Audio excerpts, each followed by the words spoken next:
Welcome back to our channel. For today's video, I thought I would share a vintage furniture haul, all of the pieces that we've collected this past week, and at least some of my favorites. But before we get started, please like and subscribe to our channel. We're pretty new at this, so any support would be greatly appreciated. This first piece is a Chippendale mirror. It has a beveled edge, and I just really fell in love with the wood inlay. You can see that they've combined like different colored woods together to create this really beautiful pattern, and I absolutely love this piece. So this one actually is listed on our site, and you can see here we're actually hanging all the mirrors, and the one that Julia, my assistant, is holding is actually super similar to the one, and we actually sourced that a couple weeks ago. So it's funny, these are pieces I honestly didn't think that I would be drawn to, but I really love the simple style. And we typically don't go for super older antique pieces. We kind of stick to like postmodern 80s, 90s, sometimes 70s, but I've been drawn to Art Deco and even older pieces like this.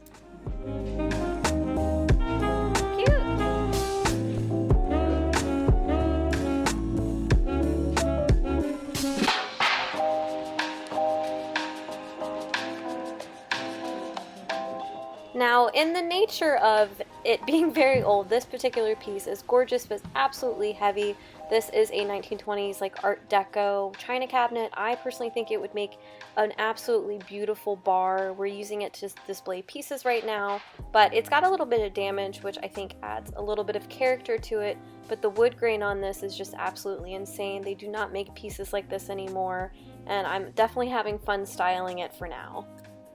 So this next piece is a waterfall coffee table, and this is much more like on the style we've typically gone for. It's tessellated travertine stone, and you can kind of see in this next clip that it has they're basically like little tiles that they use to wrap around, and I just love the waterfall style. I love how simple it is, but it really, you could add like blankets and pillows underneath of it. It's such a neat piece. We did pick this one up at auction, so that one is actually on the site now as well.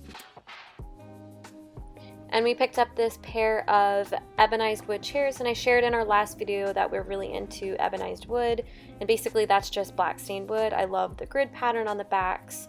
They make an awesome little pair for a dining table, and this is an original painting that we picked up as well. I love the natural wood frame, and it just had a good neutral color palette to it. We like to stick to more neutral colors. This does have a bit of like red and yellow, but I think they're just muted and not too harsh. So this is, and it's actually signed by Sally. It's really hard to see, but I love when artists sign things so I know who it's from at least. It gives it a little bit of a personal touch. So this particular piece is actually going to be featured in an upcoming video, but we went to an antique mall a little bit far away, and my husband actually found this, and it is a primitive bookshelf. And with a little bit of research, we were able to find out that this is actually called a wedge joint, and I love that they don't use any screws. Like, this was just all hand carved, and you can see like the little wood pins are what hold it together. But I love how simple and basic it is, but if you look at it, it's very well constructed and detailed. This next piece is a beautiful oil painting dated 1950. This one actually sold, and it's going to somebody for their birthday, which I'm really excited about. But again, we love the neutral colors. It's just the perfect size, and it works really well for like a gallery wall. Here we have another piece we found at auction. It's a Brutalist side table, which my husband tells me is Pueblo Brutalist, so I'm not really sure, but I love the geometric cutout kind of shapes. This was by Lane, which is a pretty big mid-century modern like furniture. I think they came out of Virginia, but I love the simple details. Again, it's simple, it's wood, but it's got good details, and that's just the exact type of thing that we love.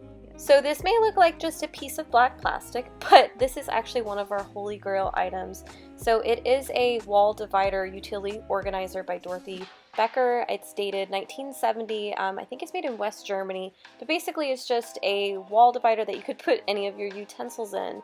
But I really had fun styling this one. They're pretty popular. They actually go for a pretty penny, so if you ever see one, pick one up. And while I was at the shop today, I also did a little bit of reset on our merchandise shelves. I find that when you group like items together, it really helps your shop look less junky. So I did all of our black candlesticks together, all of our sculptures on one shelves. Repetition is like the secret to keeping it looking good. And then I also put all of our primitive antique stools together, and I just love how these shelves turned out. Thanks so much for watching, and don't forget to subscribe and give it a thumbs up.